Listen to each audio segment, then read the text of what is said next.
They're all great. They're all great. They're all fantastic. Oh, They great, really are. great. Thank you for gaslighting me. Are we ready? What? I'm kidding.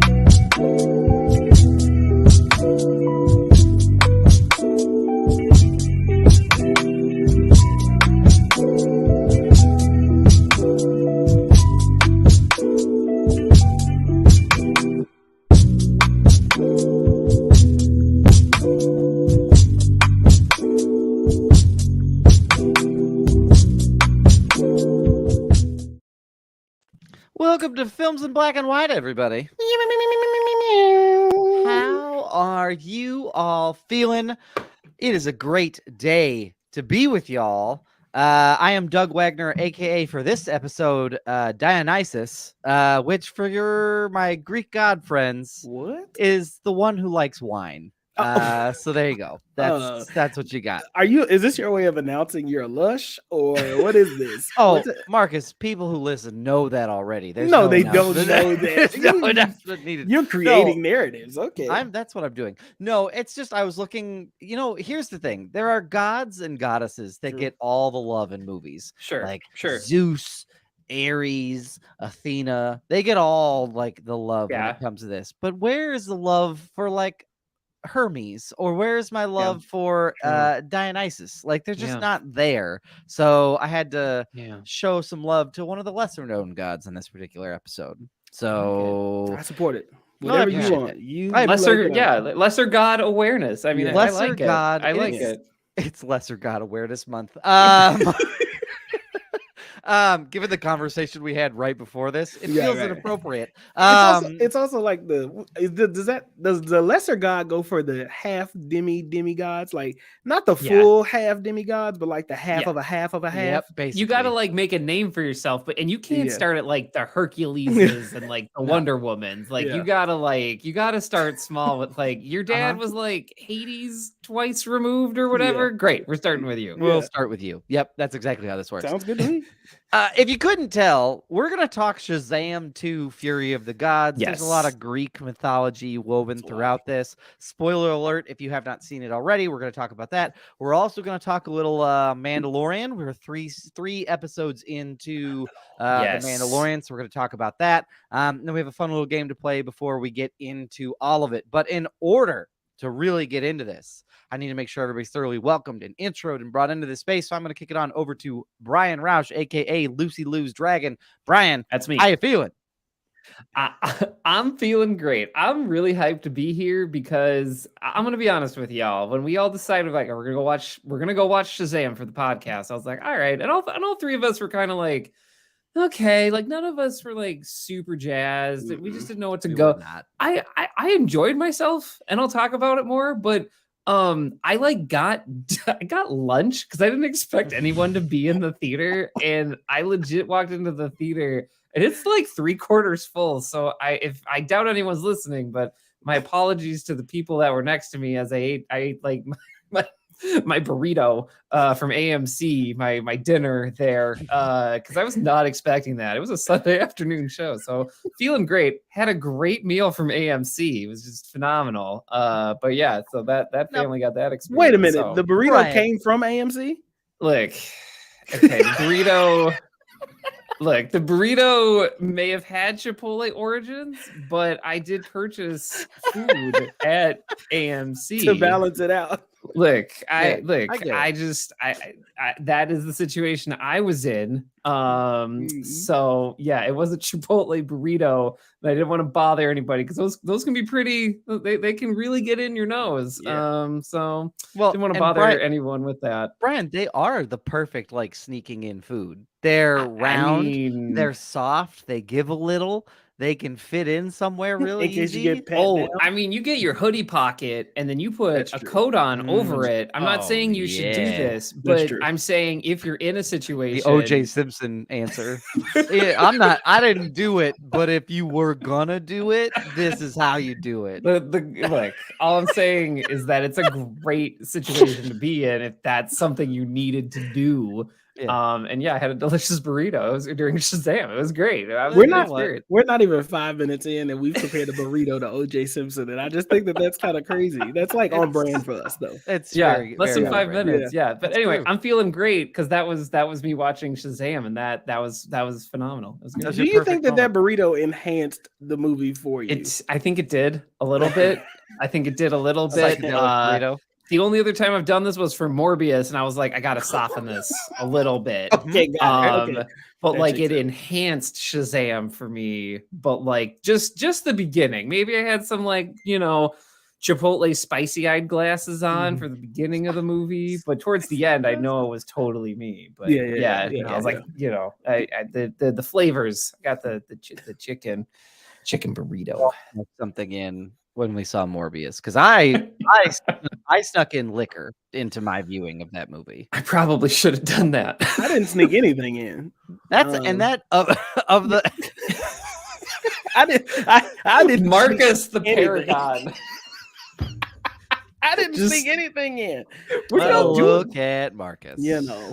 Support I your know. local theaters. Yeah, Now, please I do. thought Bryan got a burrito from AMC, and I didn't want to hear a damn thing about the hot dog I got the last time I was knew it was from Chipotle. If he had bought that from AMC, he and I would have had words because he basically was committing himself to getting food poisoning. I was keeping it open and broad, and I wasn't gonna, like totally put it out there. But I'm not gonna be dishonest about it. Like AMC, if you served Chipotle burritos, I would buy one there. So I'm just saying, the whole like, theater would smell like damn salsa and pickled onions. just salsa and like tortillas. Would you like carnitas on your popcorn?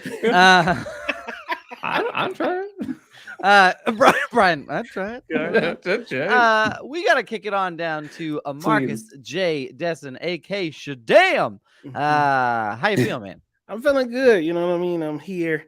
It was a busy Monday. It was good though. It was actually good. It was after spring break, the Monday after spring break. Yes. So, took a couple days off last week. Now we here live and in living color as per usual. That's the way to do it. Yeah, that's the way to do it. Well, good. I'm glad. Nothing exciting happened to me. We just went and saw Shazam. Like that was it. That's all we did. That's about it. There's nothing wrong with that. That sounds like a good week.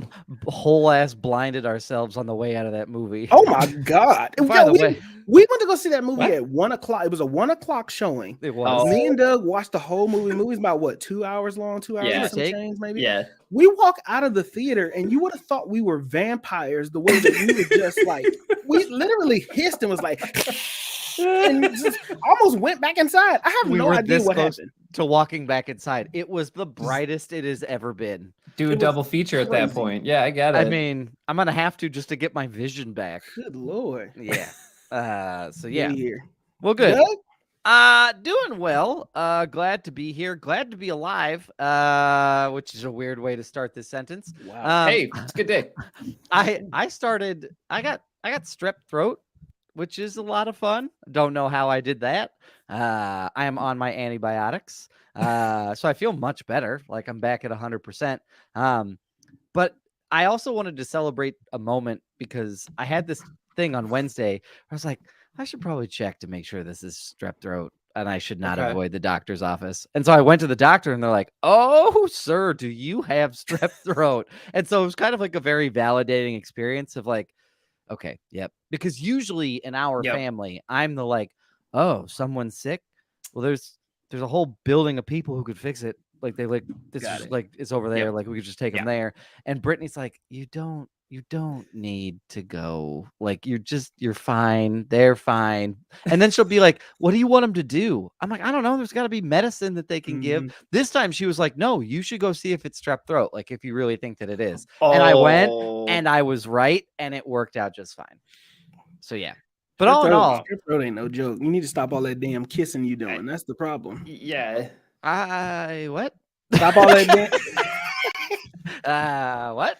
All the kissing. All the kissing. Yes. Yeah. Nothing to allude back to last week's episode. Nothing gets me more excited than slapping some strange beef. All right. We could have avoided this. All right. We could have, but we didn't. And I'm gonna continue to bring it up. Don't say we. I didn't even bring that energy. I mean, okay. Yeah, you're right. Dude, yep, Brian. I see what got kind it. of, I see Yeah. what kind of episode this is gonna be. Yeah, this is gonna be great. I'm I'm seeing very it. I excited see it about it. early in the It episode. was a I see- royal we, all Yeah, three of yeah. us. Yeah, I'm I'm a part glad. of it. I Yeah, I'm see glad it. you've got this dialed in. Yeah. Gentlemen, we are going to take a little bit of an aside. Yes, too much smooching. Roman Myers in the Too Patreon much right now said, smooching. We love you, before Roman. we take things aside, or whatever Please. Doug said, I actually forgot. I don't know. Make sure you follow us on all of our socials at Films in Black and White. Some of us are watching live on Facebook. You can also watch us on YouTube live, Films in Black and White, or on Twitter, Films in B_W, or on TikTok, where we're probably the most active, which is until it gets banned. So follow us on TikTok until they ban it. Yeah. Because For the government loves telling now. us what to do. All right. Woo! Telling us what to do. Yeah, absolutely. We are here until it goes away. And then we'll be on Instagram. So enjoy that. But gentlemen, this week, instead of doing Catch That Quotable, is a lovely time and a lovely segment we like to call Ask Us Anything. And our question this week is, given the success of The Last of Us, what is a video game franchise that you think would do well as either a TV series or its own full-length feature film? Great question. I love this. Who's starting? Because I need some time to think a little bit. That's okay. ahead, I can start us off. I've thought a lot about this. I don't know if it's like this has already been announced, but it's something I always thought about. So there's a game series called Mass Effect, which is essentially a sci-fi action RPG. And essentially, if you are not versed in the gamer language, what that means is that it's basically an action adventure movie where you get to move the person and they go pew, pew, pew. And you get to like basically mess with their stats, give them more strength, more perception. And there's an entire system of like conversations and stuff like that, and consequential decisions. Like one of the decisions is like literally to like, should we kill this planet or not? Which is stuff like I really get into. Do you want to sleep with an alien? Absolutely. Yes, there's also romance options. And so ever since this game has come out, I was like, this would make like the perfect like 10 episode type sci-fi like types of seasons of like TV show, like these 10 episode seasons where we're just following this group of, ragtag people trying to save the galaxy. And I think the story's there. I mean, it is space opera, so big really shock is. coming from the Star Wars fan, but I think what it does well is it blends a lot of these like sci-fi elements that can be really groan inducing, and it gives it this like, I'm gonna say the Star Trek treatment of just like, hey, like why don't you be thoughtful about what's happening here and how it can reflect on our own life, and like how do we bring all these different types of people together in the face of annihilation? Like how do we do that with all these different types of people? So I think Mass Effect is primed for it. I'm pretty sure Amazon, I'll confirm this, but I'm pretty sure Amazon already has it in development. I don't think they've confirmed anything, but I think they have the rights. So that's like one of the first things I go to whenever I'm talking about this. That's fantastic. That's a great game. That's a great game. Mass Effect is a really good game. So kind of, I don't know if we want to do this right there, but Roman Myers said Gears of War. So when I think of Mass Effect, I also think of Gears of War too as well. Kind of. Vibe and energy. Great choice, Brian. Great choice. Oh shucks. I think for me, I'm stuck between two, but I think I'm gonna go with the latter. But I'm gonna name both. One is the obvious choice that I feel like they should have done years ago, that is The Force Unleashed. I really feel like they missed. Moment. Now, The Force Unleashed, Brian, you could give a better synopsis than I can, but you have this.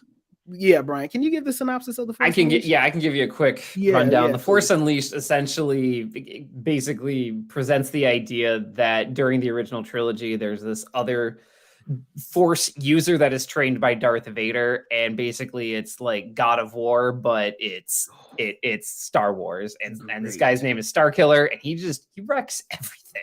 So he goes on an adventure. It's a great. He's a 2 lightsaber wielding, has this complete journey of like redemption, and like there's in the second one there's like he's a clone, and like there's a whole storyline.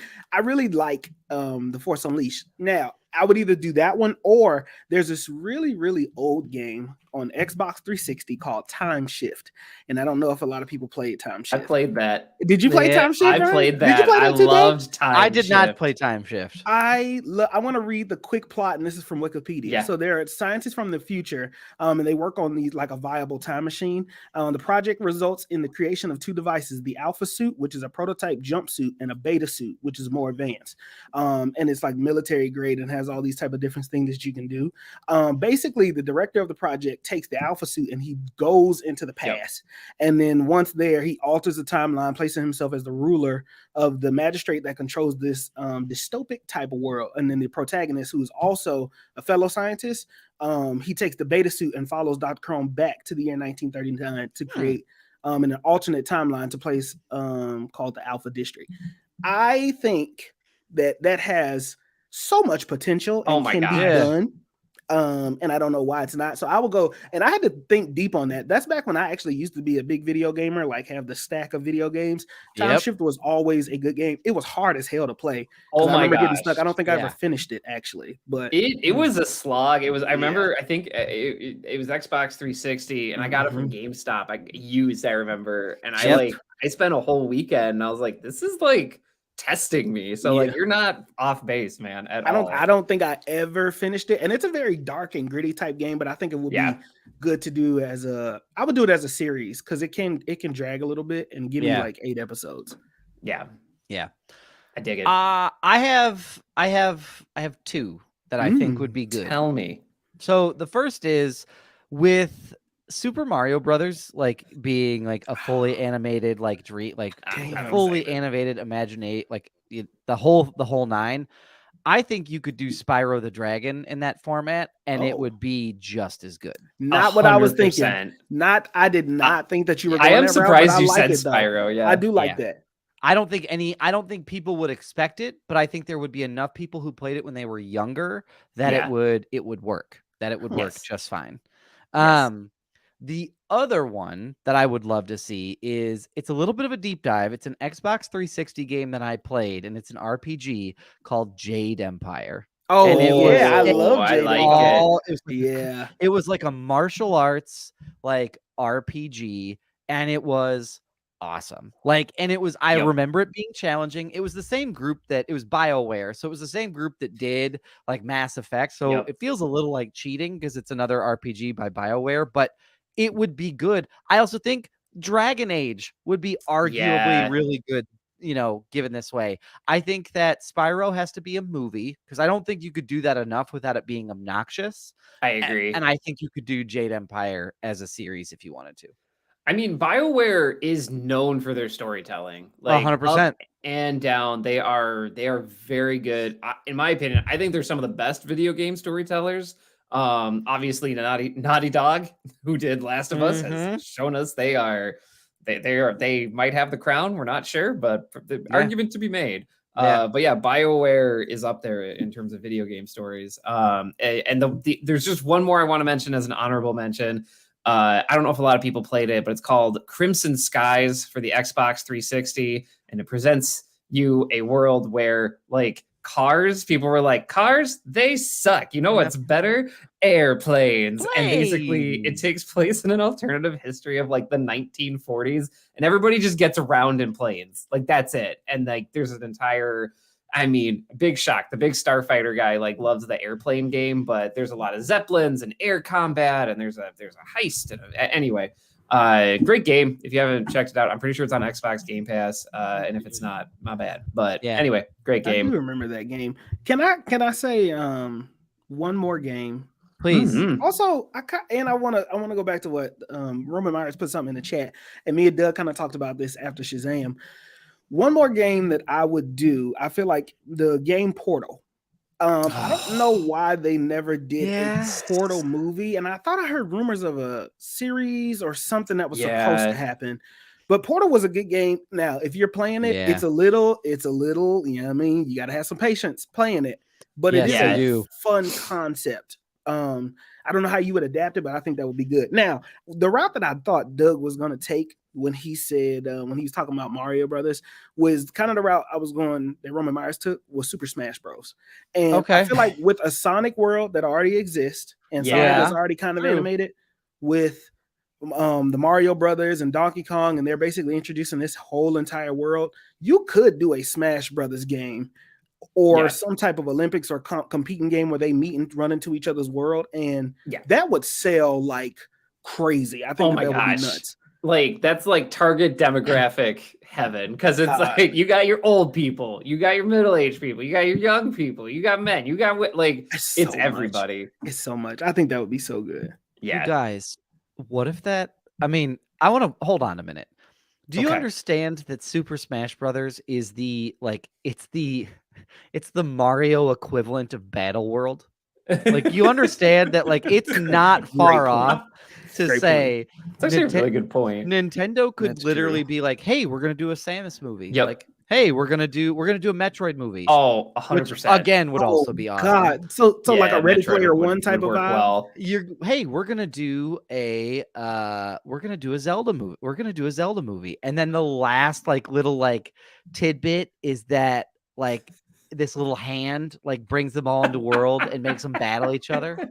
That would actually be pretty good. You'd have an all-star cast. We've already seen Ready Player One, which has prepped our eyes to kind of see all of these different things together, and also in a weird way, fucking Space Jam 2, which is also prepped to see a crossover of all of these different characters and all these different universes and stuff.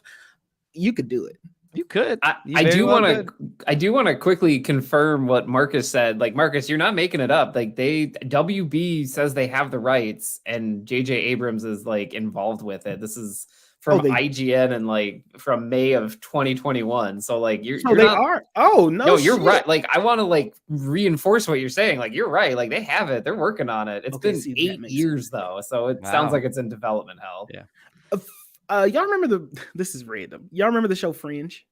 Yeah. The show I just remembered that. That was the first time that was the first time I've ever noticed director styles. So sure. When I watched Star Trek, and I know that seems so random, and that's it was great. That's right up my alley, right?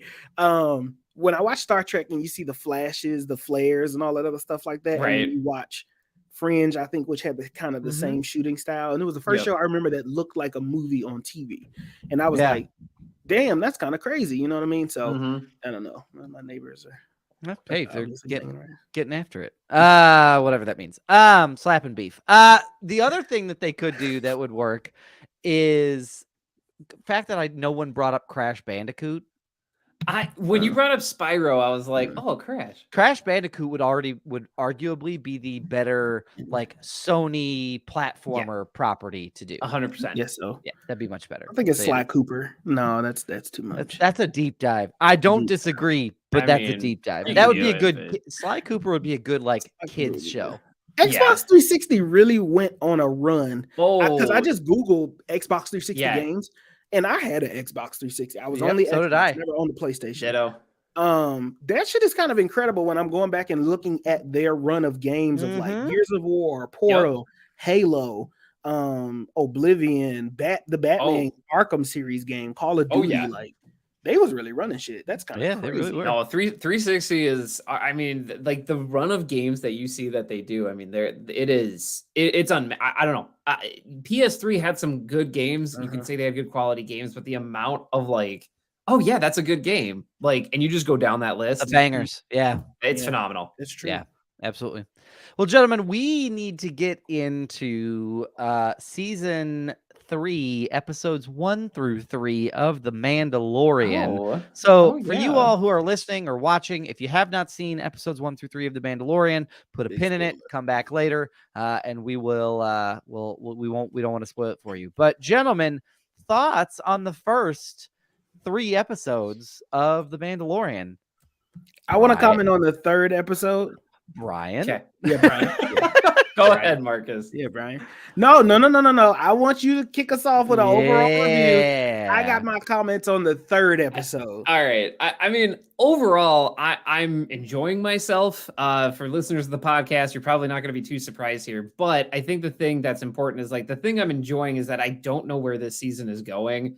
I thought I knew where this season was going. I definitely thought the quick outline was going to be that Mando's gonna he's gotta go find the waters of Mandalore, and he's got that's the whole season. It's gonna finish with him. Oh and, yeah, I thought that was not gonna be resolved as quickly as it was. And I'm sitting there with Maggie during the second episode, and I'm like, they're gonna be done with this in 2 episodes. What is the rest of the season about? And I like that feeling. Like I'm enjoying the idea that we're gonna really try to move a lot of Din's story forward and what that looks like.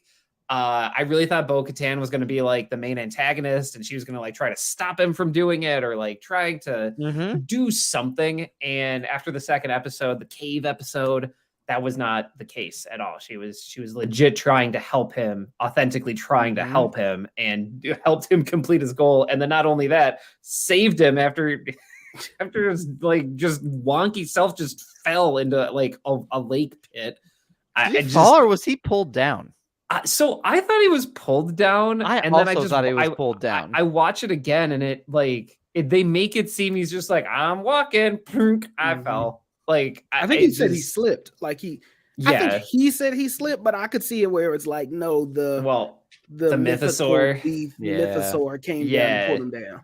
Also, can we talk about that name of a creature? All right, hold on. What do we need? We need something that's like a mythical beast. Okay. Look, my son's really into dinosaurs. Maybe we could do that. Hold on a minute. Look here. Mythosaur. Fuck. Print it. We don't even give a shit. You got it. Write it down. Yeah, that's gold, baby. You struck gold. George Lucas was licking his damn chops, talking about we did it, y'all. Yeah, we're gonna be slapping beef till the cows come home. Now you done said slapping beef 3 times in the last slapping the mythosaur beef. High fiving his buddies This is not the sequel to Slapping Beef, sir. This is a completely different podcast. Part 2. I want to agree. I want to agree with Bryan. I have no idea where this season is going. I did really like episodes 1 and 2. Yeah, I like 1 and 2 because I kind of knew what was happening. And I thought the same thing. I thought they was going to take all seasons to get to the waters. He'll get redeemed, and then all of a sudden he's back, and it's season 4, full Mando. And right. It just didn't do that. But I do like the growth of Grogu and kind of how he's speaking, and he's kind of saying this is the way. And he knows the Force. He knows his dad. Din is teaching him the ways of being a Mandalorian, and that's kind of crazy to me. Yeah.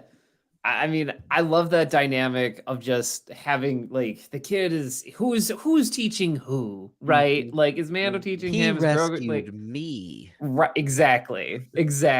My friend Casey Boland shared this thought of just Grogu has a rescue human. He's just trying to take care of Din, and he's oh, this is a cute rescue human. He keeps getting into trouble, but I'm just trying to keep him safe. So. Yeah. And I do appreciate that Grogu was oh no, I'm gonna go to mom. You're in trouble. I'm gonna go tell mom. And then here's Bo-Katan just wrecking everything. Episode 3. Yes, of course, I loved everything Starfighters about the opening of this episode. I don't think my mouth was agape the whole time. I loved it. It was rad as hell. And then after that it was anyway, back on Coruscant, and you're excuse me, what? It's so random. Well, because it was because Mando's after the Depression Castle explodes, he's Bo, I know somewhere we can go that's safe, and you're oh, okay, I guess we're gonna go to Coruscant, and then it's all right, y'all remember this doctor? Hey, you remember the guy who's doing scientific experiments? He's giving a TED talk. Let's tune into that, and you're they let him speak. What? Of him apologizing, and that's where episode 3. Hold on, I want to pause. Let's go back. Okay. Din has not been in full Mandalorian mode for me because he keeps getting into shit, right? And he gets caught in a cage one episode, he almost drowns, and then Then what was the last thing that happened? It was something else that almost happened that they had to save him again. They had to drag his ass back to the ship. And I was like, what's happening here? Like, I don't know what's going on. I know he's struggling, but I don't know. I mean, they were going to, the only thing I can think of is that they were going to shoot him down. Like they were going to shoot the plane down. Yeah. He's like, oh no, it's fine. And she's like, I don't think it's fine. Like, and Bo is just coming in and Yep. Bryan won't give himself enough credit, but Bryan started a trend on TikTok. Oh, stop. Yeah. And it was the funniest TikTok that was like Bo accidentally. It's the meme of Pedro Pascal eating the damn sandwich, and it's Bo accidentally joins a cult. And I just thought that shit was hilarious. Yeah. Look, I think it's weird and it's funny and like it could mean like some really serious ramifications. And actually, like I do need to call it out. Like Maggie, as we're watching this, she's like, she hasn't taken her helmet off. And I'm like, Maggie, that doesn't mean anything.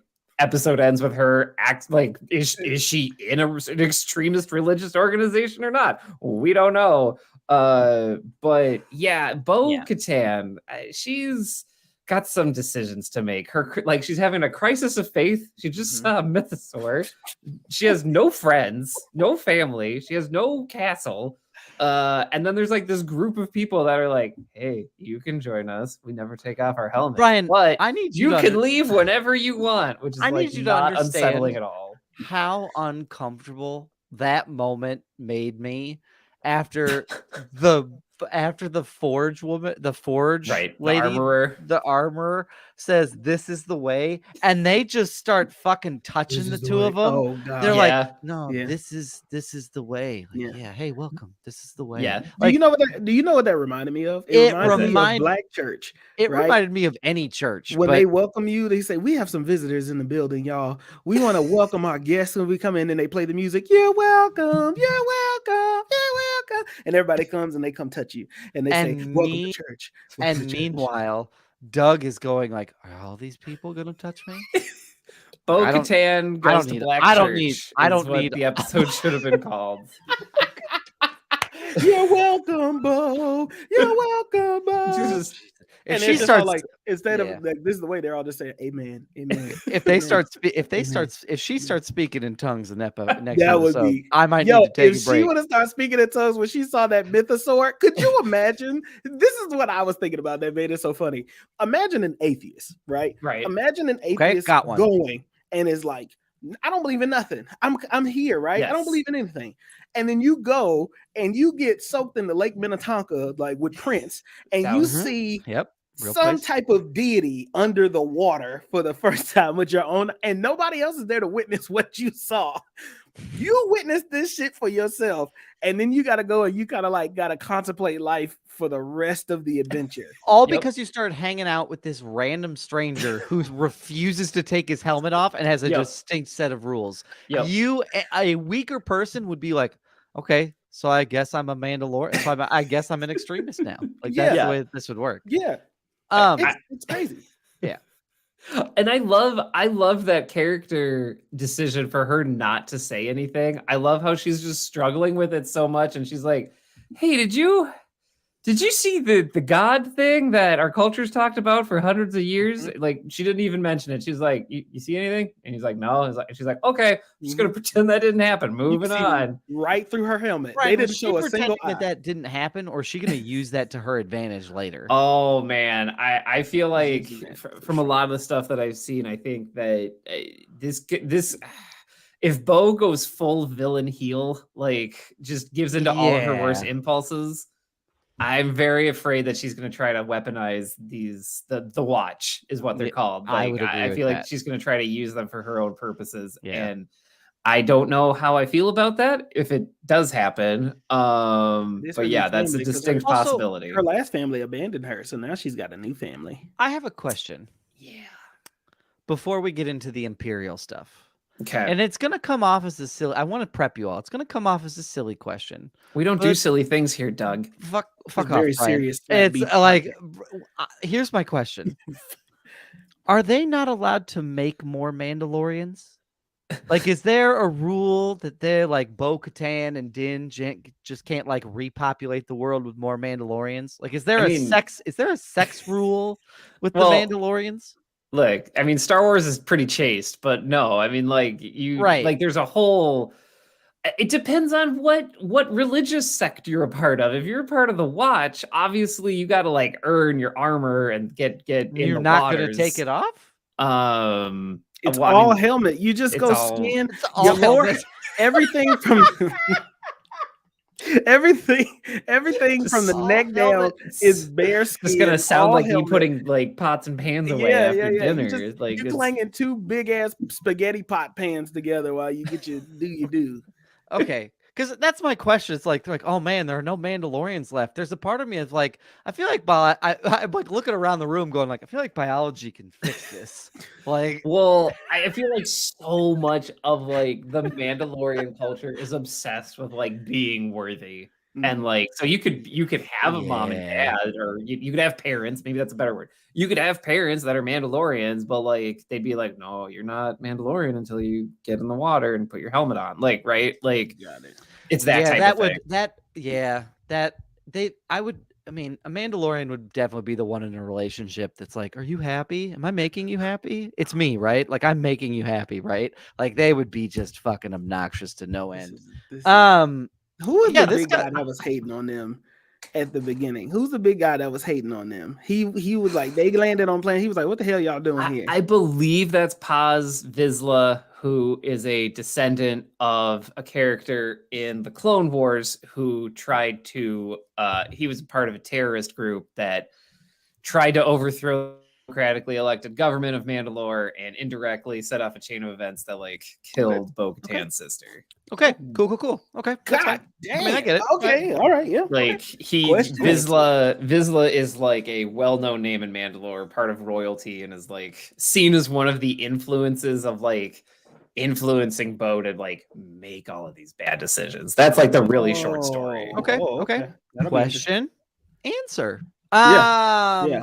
I do want to say that as much of like the offshoot of the scientist felt like random and out of place, Sure. I think I enjoyed that probably the most out of episode 3. And the reason why is, to be honest with you, Bryan has to take most of this credit because he's the one who turned me on to reading all of the like New Republic Nazi Hunter-esque books. The of Aftermath books. Of the Aftermath I'm books. so glad you like those. And Bryan, this is the part of Aftermath that they don't ever really tell you about. Like, you kind of get a little tease off with, like, when you get to Alphabet Squadron, you get a little bit of it, but not a lot of it. And so this was very much like no, this is what happened to some of them. Yeah. And I really kind of appreciate getting a glimpse into how does the New Republic strategize around bringing in, because you can't write off the Imperial, like that's too many people a part of that system to say like fuck them, like they're dead, or we're just gonna outcast them. The universe is too big for that to be the case. So I really liked the way that they explained that more. It was really neat. Yeah. Go ahead, Marcus. Well, I was going to say, I don't know if this is the right thing to say, and anybody can correct me in podcast world or here on this podcast. But the correlation I was thinking, if I'm thinking through history, there was the camp that they put everybody into, right? To separate, during Pearl Harbor. Is that right? Yeah, there were the internment Japanese camps. Yeah, Like the Japanese internment. camps. That was the thing that I thought about the most here. That's fair, Bryan. And it was kind of like throwing me. Oh no, that's okay. I don't. I had some type of smart ass reply, but I just did not. Well, very similar. I had one too. I had one too, Marcus. I was just about to say it's because I don't see color. So you go right ahead. All gray. All gray. There it is. I knew one of us couldn't resist. Somebody was gonna let that shit. It was gonna be myself. But that was the thing that I thought about the most during the episode. Was like, damn, this is really like an internment camp, and it kind of made me uncomfortable because I felt bad for the imperialists, because I'm like, dog, this is kind of fucked up for us to be the good guys. Like, I thought I was the good guy. Like, I'm with the New Republic. I'm with the Force. Like, this is crazy. And I feel like a lot of people missed, like, you're supposed to like feel uncomfortable. I completely read that sequence the same way you did, Marcus, because I mean, they have to wear their badges. Yep. They have to wear their special markings and their special uniforms. They're They can numbered. only do jobs that the New Republic says they can do, which I mean, what do you think's going to happen? And they only can live in places the New Republic says it's okay. And that is not, for me, what I thought the Rebel Alliance was fighting for, and how you deal with Imperials is a super important question. And it echoes like Nuremberg and like Operation Paperclip. 100%. And there's not an easy way to do it. Like, I don't think the show's trying to present like, yeah, this is the way and we're moving on. This is the way. But like, yeah, like if you're this big galactic war, you're trying to show that you're the better people, but you absolutely would have folks that are like, hey, so these were the folks that built a space station that killed my planet. So what are we gonna do about these people? That's a good question. You know, and obviously the New Republic is like, anyway, I guess you'll just have indentured servitude the rest of your life, which what could go wrong, right? I thought they killed them all. Like, that's a question I never asked myself was, what happens when the Empire falls? And I mean, from reading the first Alphabet Squadron book, to be honest with you, to make it to Coruscant is, to be honest, much better than many of the other of them made it. They got left on Outer Rim planets where it was essentially like Lord of the Flies, and they just beat the shit out of each other until they would make it off that world. Like, it's not a great situation. Well, and I feel like it does a really good job of being like, man, if you are if you're Imperial and you're living in Star Wars world, like after the fall of the second Death Star, like, why would you do that? I don't know. I think the New Republic here is presenting a great case for like, I'm going to stick with my Star Destroyer until the very last second, so I don't like have to do this. And the books, like as Doug said, Alphabet Squadron, that series does a good job of talking about all that stuff. Bloodline by Claudia Gray also talks about the New Republic too. And I think here's how it comes full circle. I think for some people they were like, why are you showing me this? Like, why does this matter? And I feel like I echo back to episode 1 of when like Qui-Gon Jinn is talking to the Gungans and they're like, why should we help you? Why do we care about the droids up on the top? And it's like, what impacts one of you is going to impact the other. And I feel like we're going to get to a point where like these amnesty folks are clearly, Elia Kane is clearly up to something is what I should say. And I think she's going to leverage the New Republic and it's going to impact Din. And that's bad. Whether Moff Gideon's in the picture, whether she's doing her own thing. Definitely Moff. I feel like Moff Gideon is around, or his influence is around, and they're going to use that to go after Grogu. Like this stuff is directly related. They're just clearly building and developing something they want to have a lasting impact, which I respect, even though it was completely unexpected. I've also heard that they could maybe perchance be building to a certain Blue Admiral. Admiral Thrawn. They're saying that Grand Admiral. Sorry, sir. Grand Admiral Thrawn is the one that could be where all of those ships came from. And again, you're painting a very clear picture of like, I see motivation of like, why would I surrender? I know how you treat us. Like, as far as I'm concerned, I'll continue operating like I have with what I have. And I'll just enforce my sense of justice in my own system, not trying to take over the whole galaxy anymore. So you can take your New Republic and fuck yourself with it because I'm not interested. So I could very much see that picture being your New Republic and fuck yourself. Well, Marcus, with it.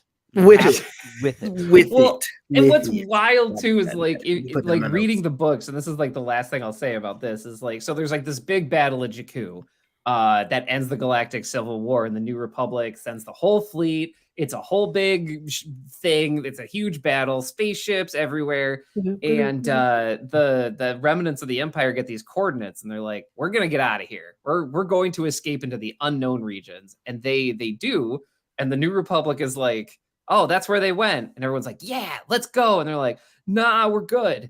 And it's like the New Republic's original sin to me is this idea that like you had a chance to like stamp out fascism. And instead you took a half measure. and you see it ripple across this entire 30-year time period of Incredible. like, no, we're not gonna like give consequences to Imperials. We're just gonna like have them give TED Talks and like have them do paperwork. Like there's no half measures when you're dealing with this stuff. You have to stamp it out. You have to finish the job. The important thing is we got the bad ones. Like there were like 3 bad ones, right? We got the bad ones. Vader, Maul, we got Vader. mission accomplished. Remember that Emperor. old ass admiral who said Yeah. fire when ready? We got his ass. his Remember ass. the Emperor? Yeah. He's done. Yeah. And really, at this point, it's Did it, y'all. just costing us gas. And we all know that Mission accomplished. Yeah, we got banners. We already printed the balloons. Like, what are we gonna do? The New Like, Republic symbol's already on the big building. the We guys. already We're spray done. painted it. The So, fucking the Gungans have their victory song already. Like, we can't tell them again that they gotta postpone. To just be rude at this point. Sorry, I'm being silly. I like Marcus. it. Who is? I told you I knew what kind of episode this was gonna be. Mhm. So Bryan, okay, can somebody break down to me the different iterations of leadership, starting with the Old Republic, right? And then you have Okay. is that okay? So like, there's the Empire, there is the Are, New Republic. like, are you talking about like the Senate, like the of governing who's in body? control, because like you have the New Republic, right? Then Right. the New Republic falls, and then the First Order. the First Order arises. Then after the First Order, there like, so what is the order of arisings? Well, yeah, you got your Old Republic folks that were basically like the Senate, and they like the way like the High Republic. It was similar, but it was more of like they were trying to actually actively improve things rather than like have like by the time you see the Senate in like the prequels, they're trying to do damage control. Like stuff's already out of control. They can't do it, which then leads to the Empire. It's basically Palpatine's show and everybody's a sycophant, except, you know, you got your Mon Mothmas, your Bail Organas that use it as a platform to like get their message out, but Palpatine's in control. And then you got the New Republic, and they try to do the Senate again. And after 30 years, it just doesn't work. Like they deadlock, they can't get anything done. And that these events are covered in the book Bloodline, but Leia like sees the writing on the wall of like, you all are like debating about budgets when like there's clearly a threat coming and no one's doing anything about it, which is how she forms the resistance. Then yeah, the First Order comes and they rule by fascist military rule, and then that's the quick and dirty. Damn. So Bryan, is there anything after the First Republic we just don't know yet? First Order, you mean? I mean, the First Order? like after Episode 9, there hasn't been a whole lot. Like it's unknown what state the galaxy is in after that point. Interesting. Bryan, does the First Order ever take Coruscant? It's unclear. Yeah. In some of the canon, like they show up, but like they're not. I mean, basically, they're just like, we're here and we're gonna like make it everybody's problem. Is They seem basically a how the little First bit- Order rules. They seem a little bit more like, okay, stick with me. They seem a little bit more like ISIS in the sense of like they're not really trying to own territory, more or less just trying to expand as fast as possible. Yes. I mean, in the terms of military strategy. The whole plan was to, you know, but get Emperor Palpatine back to what he was doing. So it was just trying to like get everybody under military rule with all of that. So I think that comparison makes sense. Yeah. Gentlemen, anything else you'd like to say? We've got a whole movie to get to. Yeah, we should Shazam this. Yeah, let's Shazam ourselves on over to Shazam, Fury of the Gods. Well, we saw a movie this weekend. We saw Shazam, Fury of the Gods. If you have not seen Shazam, put a pin in this episode and come back later, and we'll review, listen to it after you see the movie. Marcus, do you care to relegate us with your barbershop summary for Shazam 2, Fury of the Gods? Sure. Okay, so what had happened was you get this kid, Billy Batson, right? 17-year-old kid, acts like he's 12, Who knows what the fuck going on? He gets the powers of Shazam. Last movie, he gave the powers of Shazam. He beat the big baddie bad, and gives the powers of Shazam to his family, to his siblings, right? Mhm. Okay, so boom. All of them are now Shazam types of people. They all have the Yes. power of Shazam. They split it. Okay, cool. So in this movie, he's trying to keep them all together because it's all or none. It's all or none. Whatever, right? So if we're gonna go on an adventure and save somebody, it's all 7 of us to go do the shit instead of one person to go and do it, right? Okay, cool. So, but he's having a struggle because he's not really like a leader and he doesn't really know his powers and stuff like that. He's still a kid with powers, essentially. And so he's trying to keep all his family together, but he's so holding them so tight. Some of them are slipping through the gaps and they like are doing their own thing. Like Freddie is doing his own thing, wants to be his own hero. Mary wants to go to college and be around kids her own age and all this other stuff. Everybody got their own thing, right?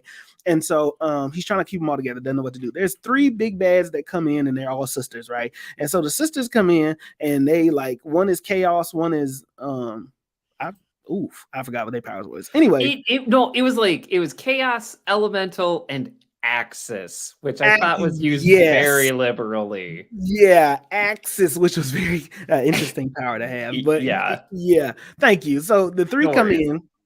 And they find the staff. They find the staff of Shazam, the wizard. Okay, and the wizard, that's where all the magic powers flow through. Their world got diminished, and they basically got banned in their world, and their world died that was filled with magic. So they want to find the staff, bring their world back to life, plant the seed of life to bring back magic in their realm and their world after all these years and shit. So they going back and forth, they fighting. They run into Shazam, who's got the powers of gods, and they want to take the power. So they end up through the movie going back and forth, having this power struggle. The wizard is there also trying to help. He needs to like help Billy, Shazam, and do his thing. Billy's got to find out how not to hold his family so tight and how to step up and be the hero that he can be because he's actually Shazam, but in a weird way. It's still about Freddy somehow down the way, and that's basically what the whole movie's about. That's also that's very fair. That's a very fair synopsis. So, let's give you a quick rundown of box office and cast.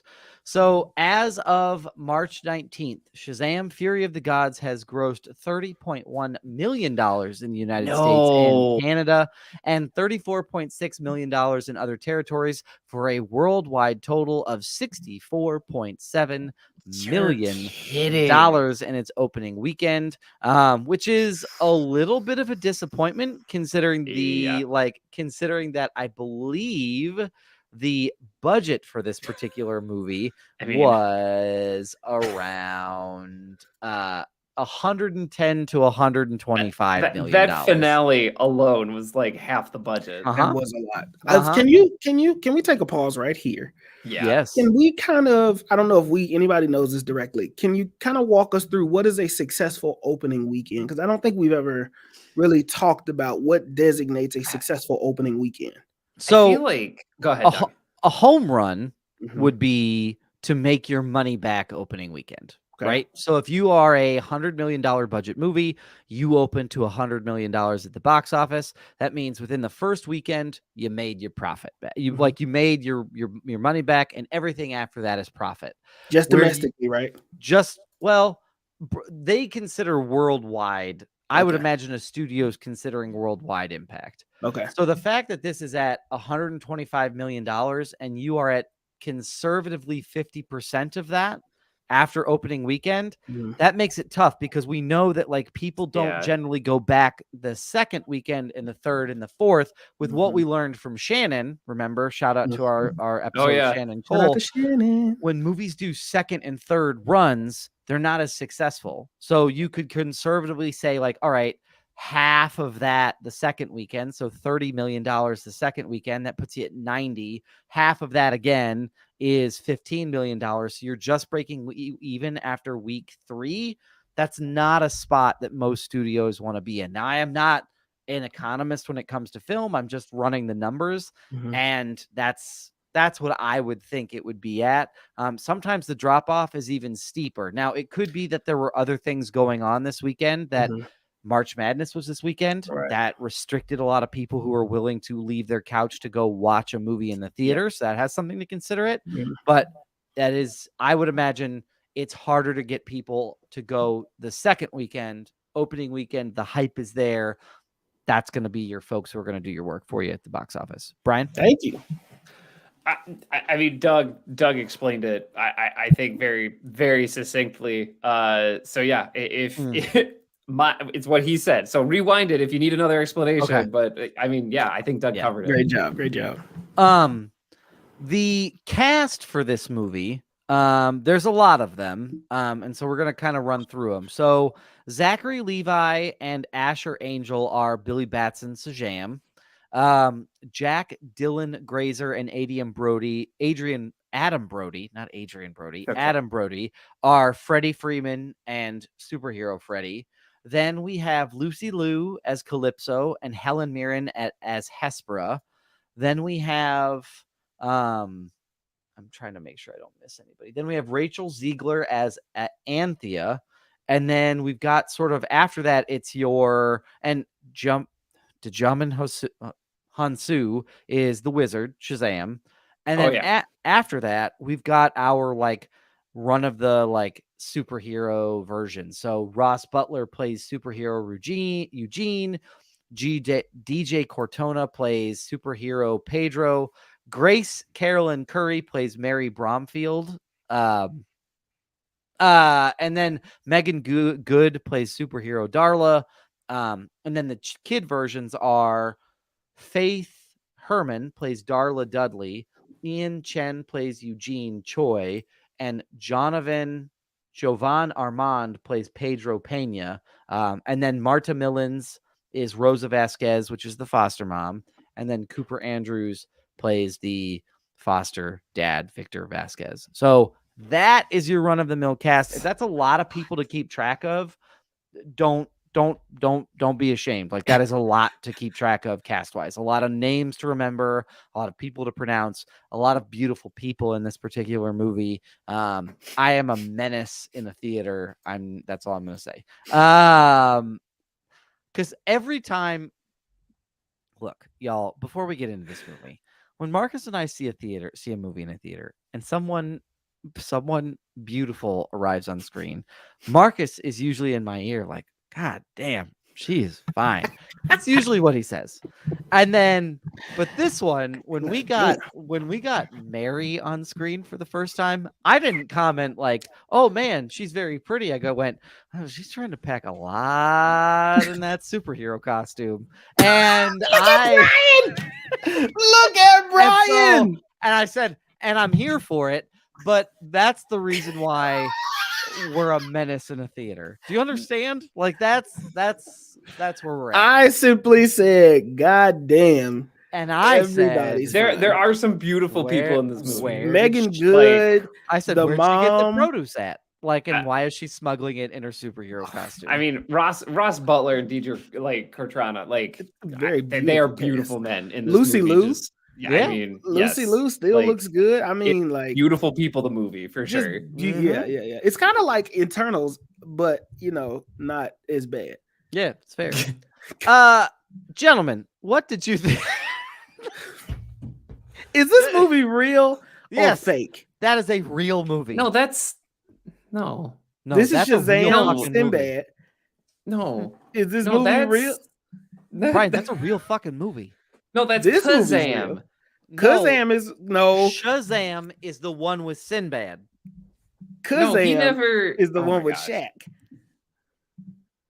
Shazam is Shaq, right? That's what we're talking about. Yes. Shazam is no. This is Sinbad, and this is Shazam with Sinbad. This is Shazam with Shaq Diesel, the rapping genie. We're watching Shazam with Zachary Levi. We are watching Shazam 2, and I'm asking you, what did you all think of Shazam 2, Fury of the Gods? I'm happy to talk. I'm happy to start this off because I honestly, I didn't know what to expect. We were all in the group chat, and it was like, how are y'all feeling about this? And I was like, I don't know, lukewarm. Like, I want to see it. I do eventually want to see it, and I know we're gonna talk about it on the podcast. So like, we're going, but I'm not expecting a lot. And in all honesty, this movie was a ton of fun. Like it's fun. Like, as in it, I don't know. It didn't feel, I might get in trouble for this, but it didn't feel like a DC comic book movie. Like it just, it felt very, very fun. It was on the lighter side of things. And it like, I don't know. I found myself laughing and smiling a whole lot more than I thought I would. That's fair. Very fair. I would agree. Marcus? For me, okay, pre movie, I didn't really want to see this movie. There was something about it that was just like, I'm not excited to see it. If it would have came out on HBO Max, I would have been like, oh yeah, I'll definitely spend my weekend watching this, like for sure. But it was something about going to the movies to see Shazam. I just wasn't as excited to see it. Partly, I think part of that is they showed me everything in the damn trailer. We went to go see the movie. They really did. Like all the goods, they showed everything. Like they were very nervous that people weren't going to see this movie, so they're like, put the finale, put most of the finale in the trailer. The biggest reveal was Wonder Woman at the end, and that was in the damn teaser trailer. And I'm like, well, what the fuck? Like, which I didn't. I just want to point out, I had no idea, by the way, about Wonder Woman at all, so I was gobsmacked in the theater, and then I like get online with Marcus, and he's like, "Oh, yeah, I was in the teaser trailer," so I missed that. I don't know how I missed that. Well, again, I'm a menace in a theater, because they said like, "Oh, the only way to ignite it with a god, the only way to ignite this is with the spark of a god." And he was the only one. And I look at Marcus and I go, well, not the only one. And then her theme song music plays and he's like, damn it. That's exactly how it went down. And I looked at Doug like, oh my, like I knew she was supposed to be there, but I forgot. And then he called it and she popped up. And I was like, God damn it. But I do love her score though. I love Wonder Woman's score. Oh, that music is undefeated. It is the it's the best superhero theme. Yeah, like you hear that music and you're ready to run through a brick wall. I hope they keep it. I don't know. I hope they don't change that. I hope they genuinely keep that because that's such a fire thing. I did not want to see this movie. It did turn out better than what I was anticipating, and it was like it was alright. It was like it was alright. Now I do feel like early. Let me say this from the jump. It's more of a kids movie than it is. Just like an everybody movie to me. Which I'm coming back to that. Keep going. Yeah. But no, that's all I got right there. Oh, that's all. Go ahead, Doug. I was going to say, I too did not want to see this movie. Look at us, a movie podcast. A movie podcast that is reviewing a movie we didn't want to see. I was secretly excited. Not excited. I was secretly glad that I had a way out until I got my antibiotics. And because I was like, oh, I can't see it. Guys, well, that's rep. That's fine. Making up excuses. That's fine. But I will say it was fun. Like I'm glad I went. I'm glad I saw it in a theater. Like I'm glad that it was a fun movie. It was a fun ride.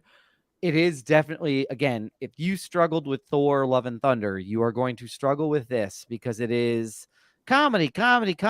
Oh, he's really struggling. But we'll stay tuned for more comedy. Like it's very much that. So, and there are some genuinely like funny, like reoccurring jokes that I thought were good, and some surprise jokes that I thought were really good in the movie. But I would entirely agree, Marcus, with your sentiment of this is more kiddish than it is anything else. Mm-hmm.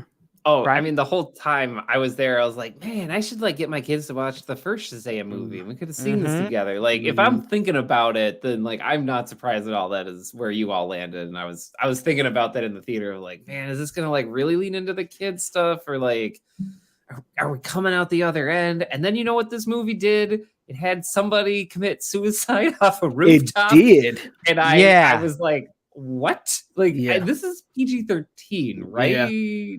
So, I mean, I understand, but followed immediately by a joke that says, I forgot how squishy they are.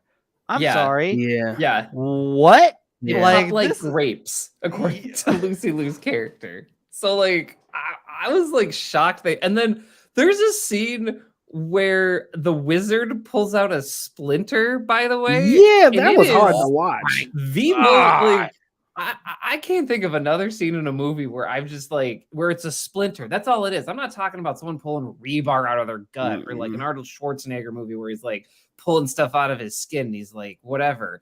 No, like this movie legit spent 7 seconds on this dude's finger in a splinter, and it was gross. A 2-inch splinter. Like it was long as hell. And he just slowly pulling it out and is like, then does magic, whispers to it, covered in blood, and then blows it out of the window. And it was kind of like, huh? And they had these scenes in it that were weird for me because the shots seemed longer than they should have been. Yeah. Like there's this floating dust in front of him where he says, "Go find Billy Batson." Yes. And it just floats there for like 10 seconds, and I'm like, oh, okay, let's cut to the next scene now. Let's get to it. And it did that with like maybe a few scenes throughout that kind of threw me off shot wise. Yeah. It was weird. Well, and this is where I'm going to share my fun fact. So the director, David F. Sandberg, he's a horror guy. He is known for his horror movies, which is why you see the Annabelle doll in the therapist's room.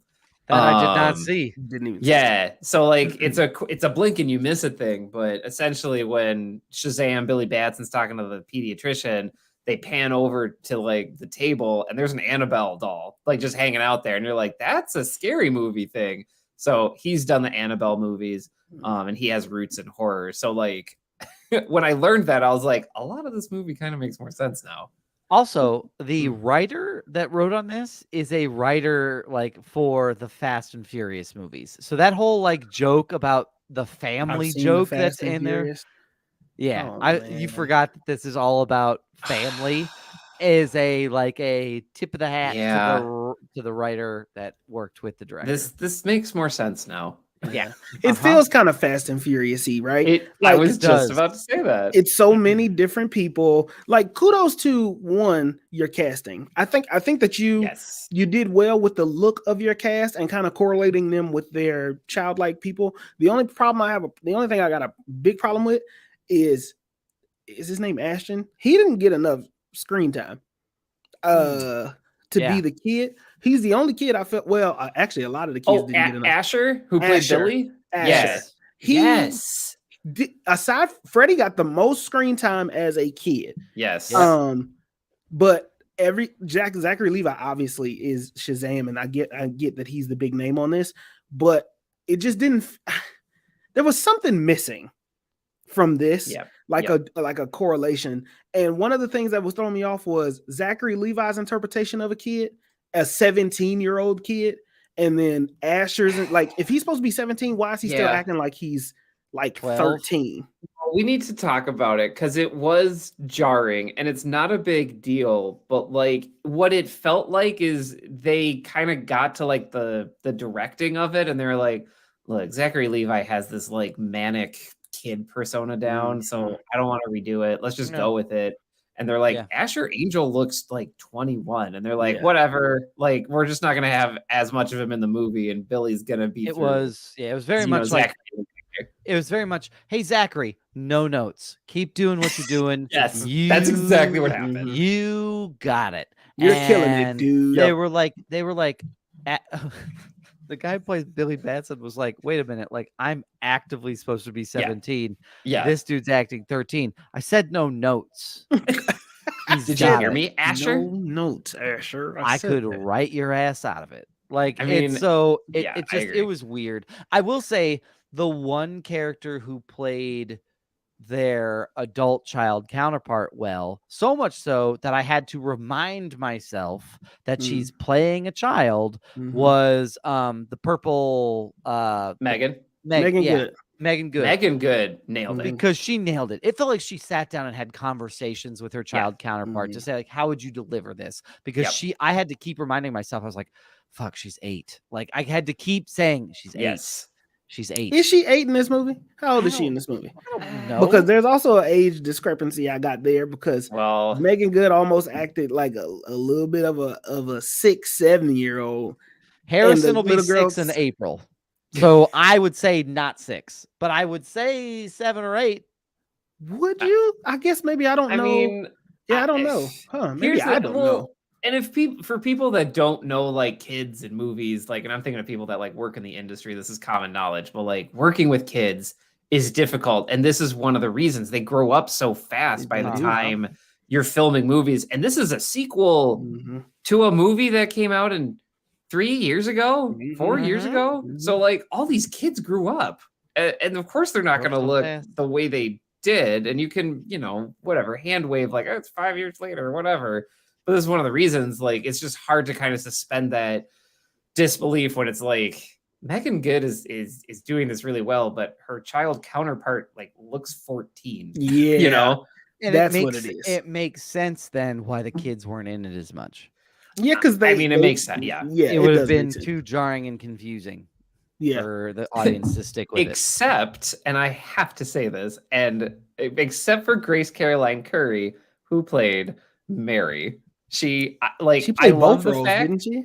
most that certainly did. she did both, and the movie never acknowledges it, Right, which well. I think is the way to go. By the way, it's just like Shazam, and she's like, "It's me again, but I'm dressed up," and everybody else is like super old. Yeah. And then they go back, and she's like, "It's me, but I'm in street clothes." Like, but I'm that's dressed fine. down. Yeah, But it's her introduction of her character was also weird because she was like, I've got a hangover because I was hanging with kids my age at college.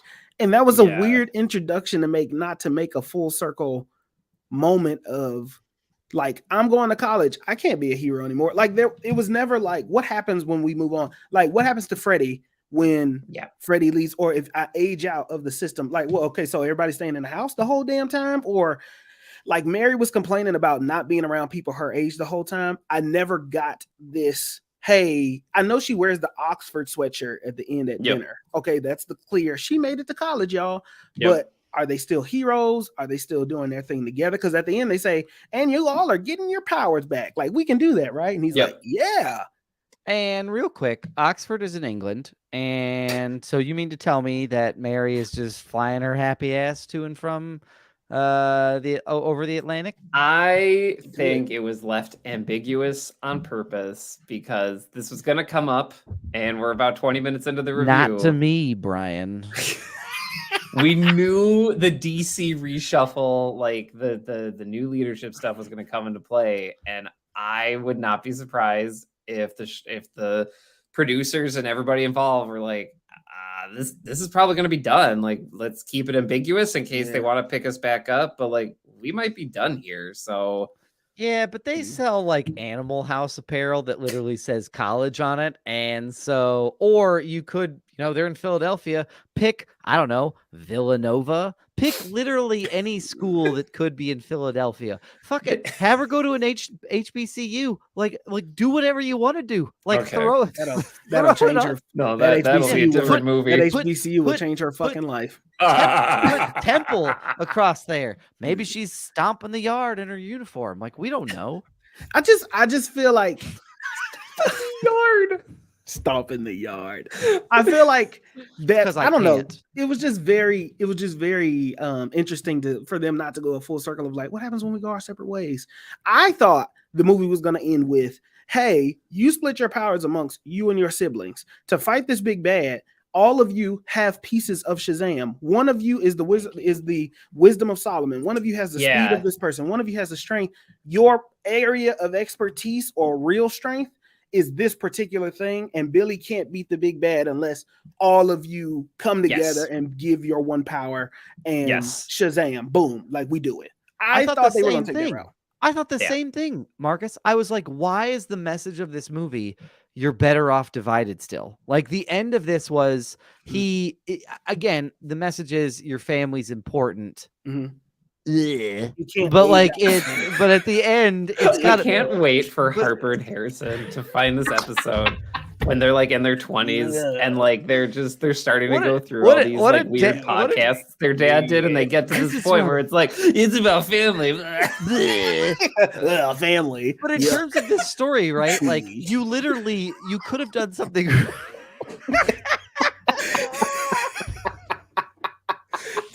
So I'm gonna call Mom. You know what's gonna be? They're gonna be playing this episode in therapy. Like, hold on, doctor, I need you to hear this part. Yeah, and their family. Stop. And that's where it went off the rails. Just kidding. Just kidding. I know what you're saying about the story. But what I'm saying is like, one, odd that you would wait until the second movie to introduce what Shazam stands for. Very strange. Because Marcus, you rewatched one. They don't touch it in one. He says it out loud when he's giving him the powers. He says, I'm going to induct you with the power of the wisdom of, but he's saying it. Nothing is like written out to say Shazam. Like, right. Yeah. And so I think you could have done something really cool of like, oh, that's why it's so hard for you to do this, separately when they're intended to be gone through a champion. Like Right. this is what we're gonna do. Because again, the setup, if you are gonna continue this, there's no way you can do a Shazam movie without the rest of them. Right? Because he gave You- the powers to all of them You again. can. Yeah. You can, because in the comic, Mary goes her own route. And if Yeah. you've even watched what's I forgot the name of not Teen Titans, but there's a show on HBO Max that I really like, Young Justice.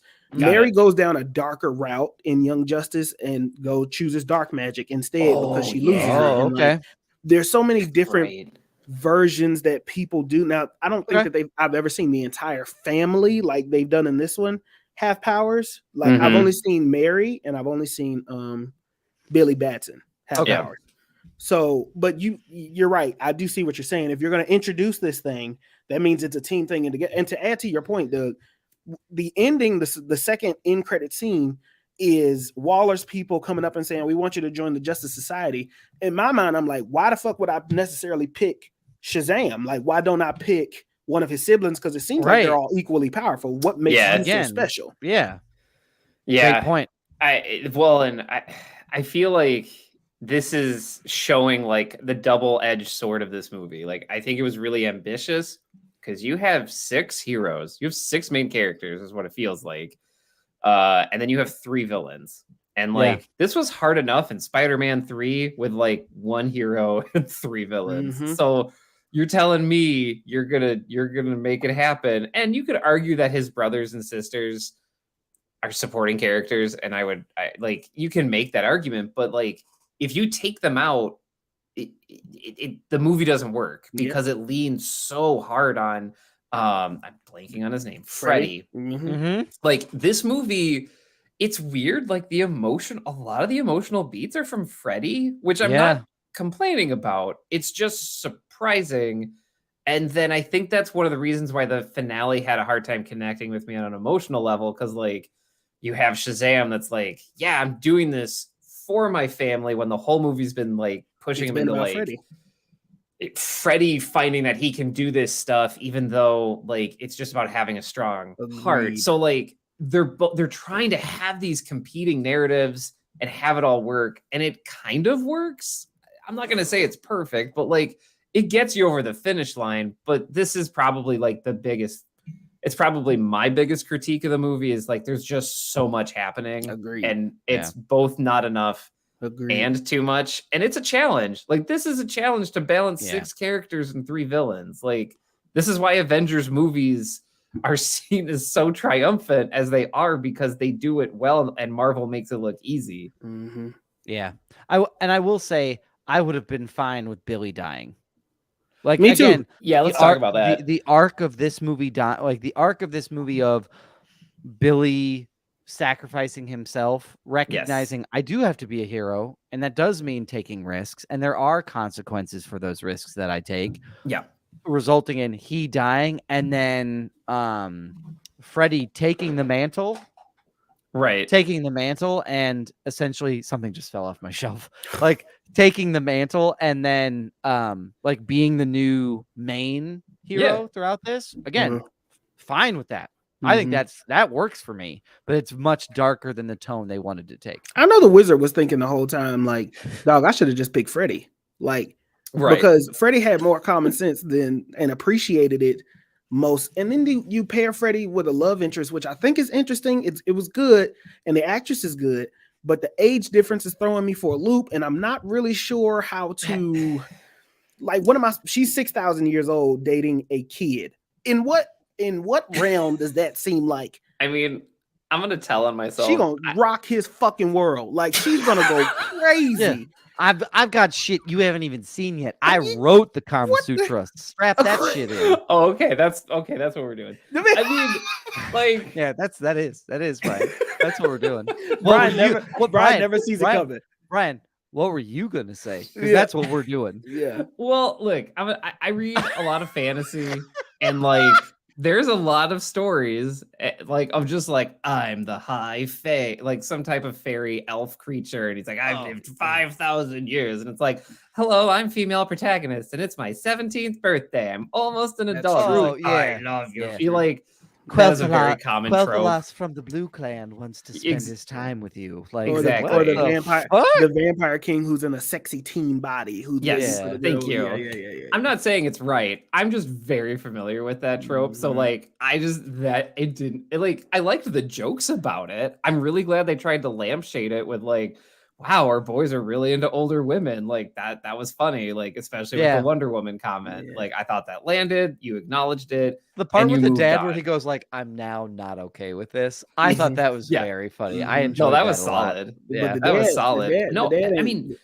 Rachel Ziegler, by the way, like I'm gonna come back to Shazam dying, but Rachel Ziegler, by the way, is like one of the highlights of this movie. Yeah, she's great. A gem and like elevates everyone's performance. Like, even and enjoyed Helen Mirren doing and it Lucy Liu. from all we could tell. Like from like her tweets and stuff, she was like, "I am so excited that people finally get to see this." Yes, like, she's been jacked about this movie for a while, I think.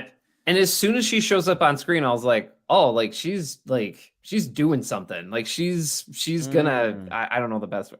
I talk about movies every week, and the best I can come up with, she's doing something. No, she just adds a presence to the film. She adds a presence to the film that elevates everyone's performances, and that's not easy to do. So, but there was like a moment where I was like, man, like, did James Gunn meet with them and they're like, okay, hear us out, kill Shazam, and we're gonna just reboot everything so he'll come back, but like we really want to stick this. And then like as they're like talking about it, I'm like, this is a kids movie though, like are they really gonna leave it like this?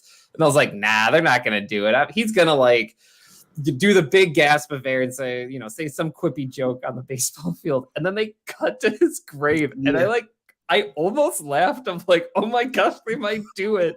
And then, of course, we had the thunderous.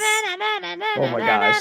Like the music was loud as shit. It worked for me, but the tone, the tone change is so jarring. Of like, this child is dead. Yeah. Pan right. Here's Wonder Woman coming out. Like, it was just very jarring. Do you understand how terrifying it must be to be a criminal?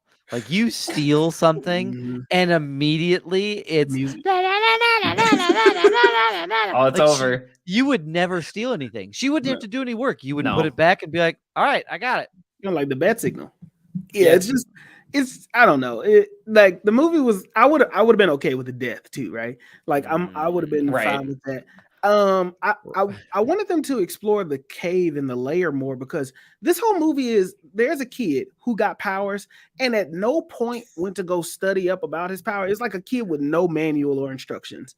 And it was go ahead. It's weird to me. Like, okay, if I got superpowers, I want to know all the shit that I can do. If I got this big ass layer, I'm not gonna sit here and decorate the shit. If I'm big on team and family, and I don't know what I'm doing, okay, I didn't know about the library. I will give you that.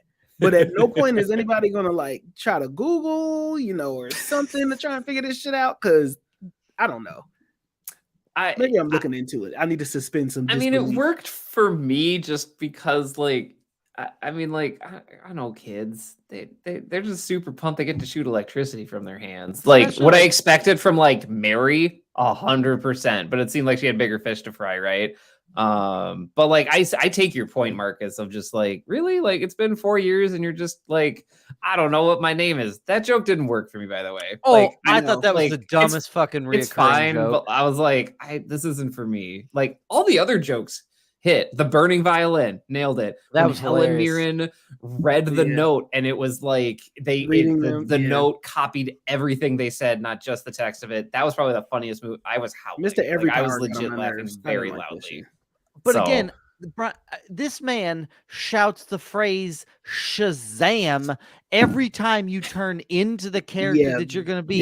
But I don't know what my name is. Like, you're not that dumb. Like, and also you keep Shazaming in the house. How many times does lightning need to hit the fucking house for you to say, maybe I should change outside? My dad poor would parents kick my ass if I was Shazaming in the house. In the house? In the house. Do you know how much of a Victor, fire hazard yeah. that is? Do you know Like, how that is fucked so up your fucking roof dangerous. would be? Your roof would be the roof costs alone would be astronomical Oh, you'd be replacing shingles like every week. And why Like, did they casually just mention they bought the house? They said that as if that was supposed to be part of a bigger. That was a bigger reveal. I Like, think the it house that was I bought, and they were like, because we bought "You the bought house. the house?" Yeah, because they were trying to like keep the family together. So I interpreted it as like we're Oh. trying to keep the family together, so we bought the house, so like it's easier. That's how I interpreted it. But you're right; it happened so fast, it has no weight. Mm-mm. There were a lot of moments like that, That where is a there lot were of moments. where Yes. there were moments where it was like you moved so quickly through it that, like, again, like, arguably I would even say, like, the Billy, like, aging out of the program, that was 2 seconds in a movie about a dragon. It was there enough. It was a little bit longer, But I wasn't concerned about it at the end. Like, no, what happens when I was Billy like, turns oh, 18? you're right, he has his my I powers. understand if that's to appeal to children or like teens that are like, what's going to happen after I graduate or whatever. Like, I get it, but it didn't do anything. And I don't feel like it added a lot to Billy as a character. I feel like you could have removed it and it doesn't change anything. No, it does not. It doesn't change his arc. And I feel like you would have given more room for Rosa to be like, Billy, like, you're always to give this big family spiel that probably would have been whatever. I'm rewriting the movie. It doesn't matter. I feel like it just wasn't that consequential for me. I agree. Yeah. I agree. It just wasn't. It wasn't appealing. Speaking of Rosa, good God from on high, Marta Milan. And yet, I say things like Listen, smuggling this things is in a super suit, and I'm out of line. This is a beautiful woman. They had this scene. It was the most. She maybe had about 1 page of lines in this whole movie. She was maybe in it for 3 minutes. Yeah, 3 minutes, but 3 glorious minutes. They have this scene where the super family reveals themselves because they're in an emergency and the dragon is getting released, and they rush into the parents' room and the parents are asleep. And my guy Victor, who is a very smooth guy, very smooth operator. I like him as a dad. I do like that casting. And they're in bed laying together, and she's in her just super casual loungewear, really nothing really revealing or sexy, and made that look like the sexiest thing I've ever seen in my life. Like, she's just laying there scared, and I'm like, oh, it's okay. It's okay. If you're curious, this is further evidence that Marcus is into moms. I didn't want to get back into this, but I do think that this woman right here, good God, like, who casted her? That was somebody specifically casted her with no intention of maybe giving a real role. They just wanted to see her in Shazam. They were just like, you just deserve to be in a movie, goddammit. Because so I just want to say that. That's it. Yeah, Shazam's mom stole that sequence. Sure. Shazam's mom has got it going on. There. Oh, okay. There we go. Yeah. Well, I mean, I'm gonna add this to the tome of knowledge. I'm adding this to the, if I needed to have further evidence, this is just adding along to that. I mean, it's mom. It's a mom character. It's a mom. She's taking care of everybody. I wish that this was an ongoing podcast joke, but I really do be attracted to all of these. I people, know, really and I work every time it comes up. I'm gonna bring it up because I do have a question. I'm committed. One last thing about jokes, the things that I enjoyed. I will say that one of the things that I thought was very funny, that was a little bit darker, was when they were trying to paint this mythology of the unicorn, and she goes, "I love unicorns." He goes, "They don't love you." Like, I thought that was hilarious. The wizard was so dry. I really liked them keeping him in the movie. His dryness was awesome. His dry humor was very much my shit. Oh yeah, Digimon Hansu, he was great. I want him in more things. I love seeing him act. He's always a side character too, and that's kind of sad. Like, I'm really surprised. I feel like he should have like had a moment here, like not in this movie necessarily, but like in other, like, I don't know. He seems like a pretty great actor. I don't know. They give him this weird end scene where he's all sexy and dolled up in this really fancy fucking suit, and he looks like he's a very handsome guy. Yeah, and he's just in this blue suit in a house with this fucking fedora. And it's just, I don't know. It's just kind of crazy to me that was the end scene that they gave him. And he looks back and he says, "Your name is Shazam." and that's the end scene. That was hated like that so very much. clear to me. It was like, okay, yeah, we're gonna close it out like a kids movie, and then Yeah. the after credit scene was definitely did not feel like a kids scene at No, all.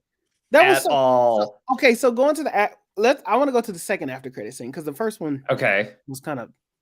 Wait, which was the first one? The first one was Mr. Mind, Okay, No, was it the Mr. caterpillar. no, I No, thought the first one was the Justice Society First recruitment one was the with Justin. Harcourt. Yep. There we Yes. go. Those are the Oh, two. So this scene, I think it's interesting that it was still in the movie because you could have removed that scene and nobody would have known the difference, right? Mhm. I do think that this kind of hints at maybe because Harcourt is a peacemaker character that still Yes. exists in the James Gunn Mhm. world. I'm going to Well. assume moving forward, like a peacemaker will be safe, probably. It's Safe his to say. wife. I would so It's his assume. wife. Harcourt is James Gunn's wife. I don't remember the actress' She's not name. going but anywhere. She's gonna be around. So that to me says Shazam it's very possible that Shazam will stay around because going back to what Bryan said earlier about things that the daughter was playing the same role as Mary, just an older Mary, and they didn't address it. Same with the costumes. The costumes they said were supposed to be a part of the change, what happens after Flashpoint in the Flash movie, but because things got pushed around, they just kind of went with it and they didn't say anything. They were just like, Really? magic. Yeah. So that describes the complete costume and look change. I think it's interesting that they kept that end credit scene in there with them recruiting to the Justice Society, which has to tie into Black Adam because that's the only other time we hear about the Justice Society, unless this is a new Justice Society. I mean, one would assume. The only thing that I know about like Black Adam is two things. The writer and director of this movie said that they were excited about the Wonder Woman reveal because that was, quote, their favorite part from Black Adam is when Superman showed up. And so that's the reason why they made the decision to include it. What? That's in an interview in the Hollywood Reporter. I'll put it in the show notes. Why would you brag about that? That's weird. It's a weird fucking thing to say. Like, and the other thing I know about it is that Black Adam had been cast by The Rock for such a long time that when Zachary Levi was offered the role of Shazam, he was like, those two are supposed to be brothers. Like, that's not going to work. And so he at least knew enough about the Shazam world to know, like, not quite. Like, so those are the only two things that I know is how Black Adam relates. It is strange. It is. As a comic book reader, it is very strange to me that we're 3 movies in and Shazam and Black Adam haven't even like hinted at each other. Like I for sure thought there would be a TV on in the background and we would see the city from Black Adam and like, smoldering in ruins or whatever. Right? Nothing at all, which is just the silence is deafening. Clearly there's bad issues there that they could not work out. Or here's another thing. You could even use it as an opportunity to make fun of The Rock if you wanted to. Put a big dumb, here's how you do it. All right, watch your mouth. Watch it. He's not going to show up Dwayne's with going to come for you, man. Fucking bag of He's weights. going to throw a fucking 20-pound weight through your window. Yeah, okay. Yeah. Oh, okay. But this is how they do it. You want to make fun of The Rock in this movie? You are already showing images from their lair, like all around. Right. We know from the end of the first one that there is a chair that no one is seated in because that is supposed to hint at the fact that Black Adam shares this power and is a part of that group, but has been outcast. All you need to do is put a boulder on it, draw a dumb face with a dunce cap, and that's like, oh, we didn't know who went there, so we occupied it with dummy over here. That's all you had to do. Yeah, you could have done that. That makes it even worse, though. I'm going to tell you why they didn't do that logistically, because if you do that, that is a straight shot at The Rock. Yeah, and especially after everything that just happened. He's too busy with the XFL anyway. There's no way in hell The Rock was just going to take a shot at The Rock, especially after he fucked over the movie. I'm going to blame him just because he's the biggest one. Like, it's not all his fault, but you he's got to take shots at the biggest head. And I don't know, like Black Adam was good. I don't know if I could ever see a Shazam, Zachary Levi, and The Rock in the same movie. It wouldn't work. not with their characters. I It mean, would be I'll be weird. real. I think they would foil each other super well. I feel like you could have Dwayne Johnson be this, like, play the straight man, and you have Zachary Levi Oh, be yeah. the color, like the color commentary, or however you want to phrase it, the funny guy. Like, Which tone do you go with? But Because you wasn't that either the pulling a but Bryan, Shazam tone or a you Black do a Adam buddy tone. cop, like you could do a buddy cop adventure Bryan, movie. wasn't that the first movie? The first movie was bald villain, Zachary Levi comedy. He plays straight man. You would be redoing a certain I feel tones like of it, right? it could work if it's just focused on the two of them. The Shazam family would, there's no way they'd be able to fit in.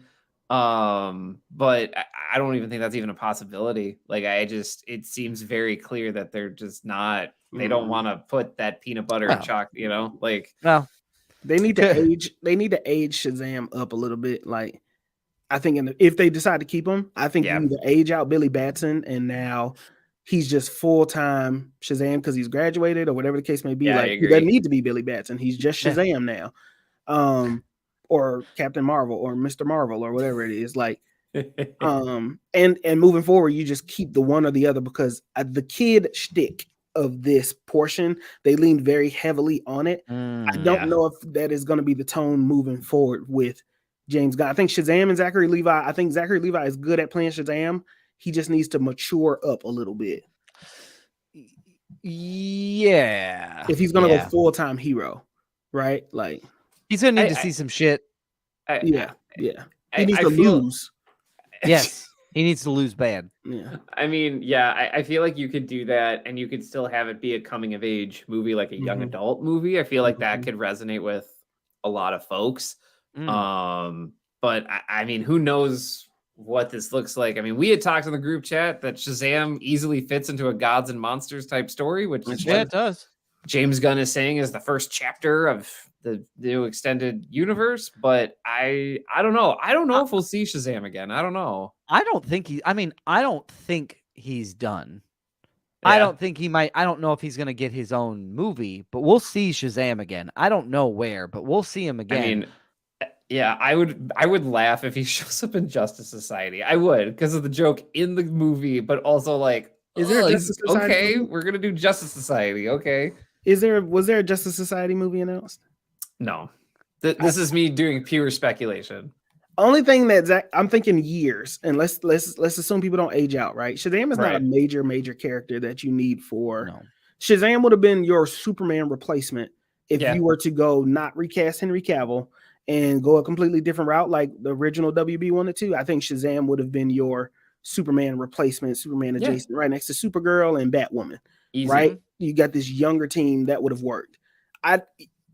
Honestly, this world will depend on, and I don't want to be biased here, James Gunn's world is going to be based off of who they cast for Superman and how the tone of that Superman legacy movie is, because he is the central point for who you frame around your big three, your Justice League. Once you cast your Superman, you got to see who pairs with. First of all, let me take a step back. Gal Gadot is still here as far as you know. She's not going anywhere. So then you got to get a Superman that pairs well with Gal Gadot, and a Batman that pairs well with these three, and then a Flash that does the same thing. And so I don't think you really got time for Shazam and a Green Lantern. You got a buddy cop movie that's already coming out. I don't think you got time for Shazam in any time in the near future. Maybe a side project. I don't know. What was that? There was a animated Justice League movie with a much more hardened Billy Batson that was in it for like 2 seconds. Yeah. It might have been like, was it like Justice League Unlimited? Was it one of like the animated movies? Yeah, it was one of the animated Superman movies. versus Shazam. No, it was one of the ones. It was one versus Darkseid. Like, it was one of those. Anyway, classic. I'll think of it.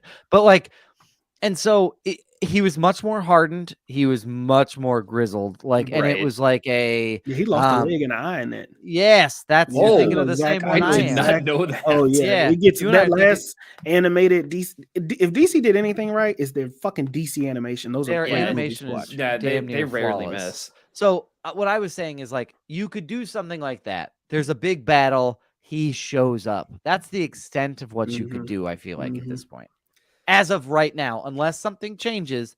As of right now, I think that's his place. Because the failures of this and from what I've heard from Aquaman, it doesn't look too hot. I heard Aquaman has not screened well.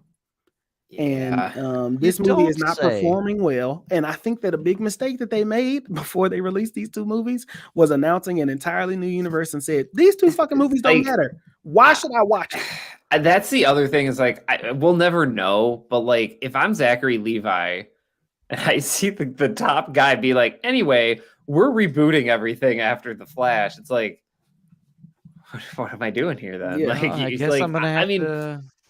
like, I'm not trying to like be like Zachary Levi's best friend here, but I've also been in a situation where my boss has told me like, anyway, this project you work on, we're just going to put it in a drawer and we're not going to do anything with it, but you still need to present it. You still need to share it. And you still need to do all this stuff. And you just feel like a dead man walking. Like that's brutal. Yeah. I've heard there are people all over the internet saying this movie wasn't terrible. I hope that they don't do the same thing they did with this that they do to Blue Beetle. Because every movie up until someone says like this is where again this is where announcing it so far in advance has its disadvantages. Remember, the comic book movie world is used to some head figure coming out and being like, this is the start. Yeah. We're at the premiere. You can't see the movie yet, but when you do, remember this is the start. Well, Blue Beetle isn't even the start, right? It is I think Blue Beetle kicks after Blue Beetle. I think this is again misconfused. This is misconfusing. This is hard to understand.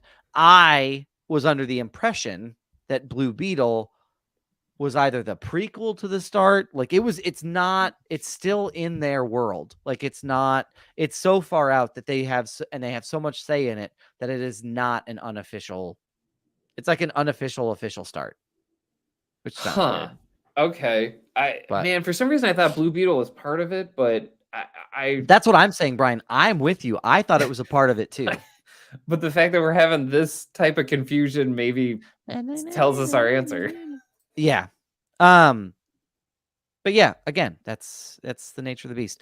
Other thoughts on Shazam 2, Fury of the Gods? Blue Beetle is set in its own world and it fits directly into our DCU. So it's kind of like the Batman. Yeah. All right. There you go. I mean, I feel like Fury of the Gods, like when it gets on HBO Max, I love that value. It'll be great. It's a great kid movie, 100%. and it's a good family movie. Sure. You can watch Shazam and Fury of the Gods, and you're gonna have a good time. Yeah, agreed. Yeah. It's like a 7. Like if I got to give it a number, that was the only number in my head. I was like, it's a 7 out of 10. Like we don't usually rate stuff on here, but I was like, when I left, it was a 7. If I had to give this the Bryan Roush, like, what is this? I would say it's fine.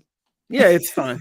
It's not bad. It's fine. It's fine. If we're using that scale, this shit up. The Bryan Roush scale is this is fine. It's fine, yo. It was a fun ride. It was good. It was like for me, it was like fine plus. Like it was fine, and then like it had a little bit more for me, but like nah, it's fine. Fine plus.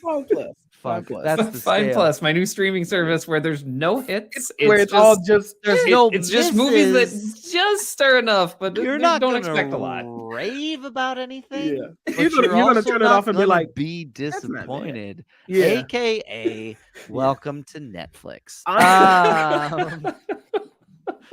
Gentlemen, anything else that you all would like to talk about on this week's episode? Maria. I knew it. I knew it. Marcus wants to talk about mom. I love you so much, Maria. It's your eyes. It's your beauty. You are just a beautiful, talented actress. And are you sweating right now? Am I sweating? No, no. I'm wet. You and I are very different. Because had I been in your shoes, been a lot of perspiration. Brian's laughing, and it's my favorite because he was there. He's been around it. He knows. I was there for that episode of your life. That way, you were there for me The episode of your life. Maybe that. You know what, Brian? That would be a fun story for me to tell on the bonus. That's a good bonus episode. That's a good bonus episode. Subscribe to the Patreon That's a good bonus. Can you to hear to what hear my- episode we're the one talking about about in the car? Doug's life. Yeah. I also want the one with the car rolling backwards too. That's also a good one. That's also a good one. That's Very a good story. one. Gentlemen, anything you'd like to plug this week? Hey, thelovenerds.com. Go check it out. My wife runs her business there. There's all kinds of stuff. It's a lifestyle blog. Tell your friends about it. There's recipes, designs, crafts, all types of stuff. Thelovenerds.com. The Love Nerds. TheLovenerds.com. Thank you for spelling it out. Yeah, I got you. Mhm. Marcus? You want to make sure that you follow the mantra NOAH. And what does that stand for? Never offended, always humble. All right. As usual, you can go buy yourself some merch. We're taking down the Valentine's Day merch as soon as I get to a laptop and got some time to do it. We'll be putting up and trying some new designs, some new graphic type designs for hoodies and etc. etc. So we're gonna be uploading new designs. Keep your eye on it at myspreadshirt.com/follow the mantra. That's gonna be a wild ride. You want to be there. New music is on the way. A love album. Somebody too. Be coming soon. It's a nice little fun little light album, but until then, follow the mantra, never offended, always humble. Absolutely. Ladies and gentlemen, the best way to support this podcast is to share the love with a friend or a family member. Tell them you love us, and they'll love us. That's the way it works. That is rate us on all your podcasts. Please, wherever you get your podcasts, leave us a review. Did I say podcast? Your podcast. Yeah, wherever you get your podcast. I am on another level. It's that drink. It's well, no, yeah, that's part of it. The other thing is that if you feel like you really want to support the pod, join the Patty family at patreon.com/films in black and white. Got a bunch of tiers there. We're talking about a bonus episode that will be exclusive to our Patreon members. So please go and check us out and consider signing up. But gentlemen, we have a 3-step process to success. Brian, kick us on off with that first step. Hey, folks, I'm here to tell you to read a book, and it doesn't need to be a solitary activity if you don't want it to be. I'm currently reading A Court of Thorn and Roses, and my wife has read the book, but I get to talk to her about it the whole time. So reading, if you want to do it alone, that's great. But you can always do it with somebody else. Have a little book club. Books. That's perfect. That's all you have to say. He said solitary and lost me, and then I started playing a card game in my head. That's fine. That's why you want to read a book, because Brian gonna bust out a word every once in a while that you got to read a book to know. Very true. Step 2, drink some water. It's important to stay hydrated. We're starting to get warmer. You might start going outside. You might start, exercising outside or doing some of that spring cleaning that you might need to do. And so you need to stay hydrated to keep your body fueled to do what you need to do in order to stay healthy. Plus, treat yourself to some nice water, some Voss, some Fiji. Go the extra mile, and your body will go the extra mile for you. Drink some water. That's a great line. Great line. Last line, wash your magic ass. Okay. I know that you can Shazam and end up in a new suit, and all of a sudden you get a new nice long white cape that never gets dirty or whatever. And then the only time your suit gets burned is when a dragon burns it, I guess, or whatever the case may be. But you still smell like ass as a child. You'll still smell like ass as an adult. And so you need to wash that Shazam ass. Okay. So get a scrub, you find your favorite soap, get a new towel. You've probably been using that same towel for a while. Go to Walmart, get a little towel, get a little loofah. Yeah. Wash your towels. Wash your towel. Also, Yeah. throw away your towels, because sometimes that smell just don't leave that towel. Yeah. Yeah, just you need to smell yourself. And sometimes the smell to you is just white noise. You can't really smell it. Yeah. You've Yeah, got so encumbered in like this a vessel of smells that you are just disgusting, and you're the only one that don't know. But we know, and we want you to know we love you. So wash your ass. That's right. Absolutely. That does us for this week's episode of Films in Black and White. We will be back next week with another fantastic movie review and a bonus episode for our Patreon subscribers. I believe we're watching Dungeons and Dragons, aren't we, Brian? Dungeons and Are Dragons comes out next week, so I think we're just doing news next We're week. just news. Oh, news fantastic. We got a news We're just episode newsing. next week. Newsing it up. episode. But in the meantime and in the between time, stay safe, stay healthy. We love y'all. We appreciate y'all. We'll catch y'all next week. See ya. Peace. Goodbye. Bye. Bye. We love you. Bye. Jesus Christ. This is like